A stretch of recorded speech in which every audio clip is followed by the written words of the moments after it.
തോറ്റുപോയി തോറ്റുപോയി എന്തുകൊണ്ടായിരിക്കും തോറ്റുപോയത്? 471 റൺസ്, 364 റൺസ്, 5ഓളം സെഞ്ചുറികൾ. ഇന്ത്യ ഇംഗ്ലണ്ട് ടെസ്റ്റ് പരമ്പരയിൽ ആദ്യത്തെ ടെസ്റ്റ് മാച്ചിൽ ഇത്രയും നേട്ടങ്ങളോടുകൂടി ബാറ്റിംഗ് ഡിപ്പാർട്ട്മെന്റ് ഗംഭീര പ്രകടനം കാഴ്ചവെച്ചിട്ടും ഇന്ത്യൻ ടീം തോറ്റുപോയി എന്ന് പറയുമ്പോൾ കുറെ ചോദ്യങ്ങൾ അവിടെ വരുന്നുണ്ട് കേട്ടോ. ഏറ്റവും പ്രധാനമായിട്ട് ഇന്ത്യൻ ബാറ്റിംഗ് നിരയുടെ കാര്യത്തിൽ വലിയ സംശയങ്ങളോടുകൂടിയായിരുന്നു ഈ ഒരു ടെസ്റ്റ് ടൂർണമെന്റ് തുടങ്ങിയിട്ടുള്ളത്. കാരണം ഇന്ത്യൻ ബാറ്റിംഗ് നിരയുടെ കരുത്തായിട്ടുള്ള വിരാട് കോഹ്ലി വിരമിച്ചതിന് ശേഷമുള്ള ആദ്യത്തെ ടെസ്റ്റ് പരമ്പര, ഓപ്പണിംഗ് റോളിൽ രോഹിത് ശർമ്മയ്ക്ക് പകരം പുതിയ മുഖങ്ങൾ എത്തുന്നു എന്നുള്ള പ്രത്യേകതകളുള്ള ഒരു ടെസ്റ്റ് പരമ്പര. പക്ഷേ ഒരു തരത്തിലും സീനിയേഴ്സ് ഇല്ലാത്തതിന്റെ പ്രശ്നങ്ങൾ ബാറ്റിംഗ് നിര കാഴ്ചവെച്ചതേയില്ല.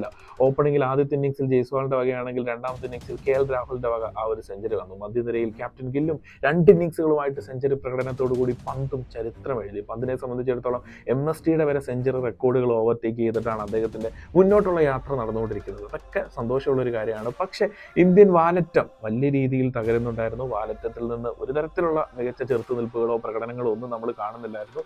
അത് തീർച്ചയായിട്ടും ഒരു വലിയ പരാജയം തന്നെയാണ്. പക്ഷേ ഇത്രയൊക്കെ സ്കോർ ചെയ്തിട്ടും ഇംഗ്ലണ്ടിനെതിരെ ഇന്ത്യൻ ബൗളിംഗ് നിരയ്ക്ക് ഒരു ഇമ്പാക്റ്റ് നൽകാൻ കഴിഞ്ഞില്ല എന്നുള്ളത് പ്രധാനപ്പെട്ട ഒരു കാര്യമാണ്. ആദ്യത്തെ ഇന്നിംഗ്സിൽ തകർത്തെറിഞ്ഞിട്ടുണ്ടായിരുന്നു ബുംറ ഒരാളെ മാത്രം ആശ്രയിച്ച് ആ ഒരു ടീമിന് മുന്നോട്ട് പോകാൻ പറ്റുമോ എന്നുള്ളത് ഇച്ചിരി ചലഞ്ചിങ് ആയിട്ടുള്ളൊരു ചോദ്യമാണ് കേട്ടോ.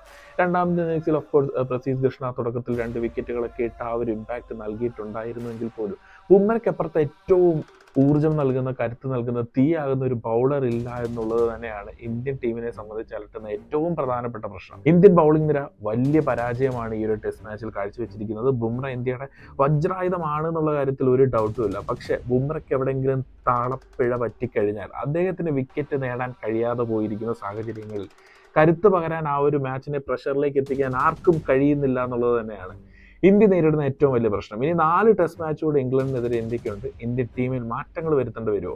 അതോ ടെസ്റ്റ് മാച്ചിൽ അടുത്ത മത്സരങ്ങളിൽ ഇന്ത്യൻ ടീം ഏതൊക്കെ രീതിയിലായിരിക്കണം തയ്യാറെടുക്കേണ്ടത്? നിങ്ങൾക്ക് തോന്നുന്ന കാര്യങ്ങൾ, ആസ് എ ക്രിക്കറ്റ് ഫാൻസ് തോന്നുന്ന കാര്യങ്ങൾ ഒന്ന് കമന്റ് ബോക്സിൽ പറഞ്ഞേക്കണേ.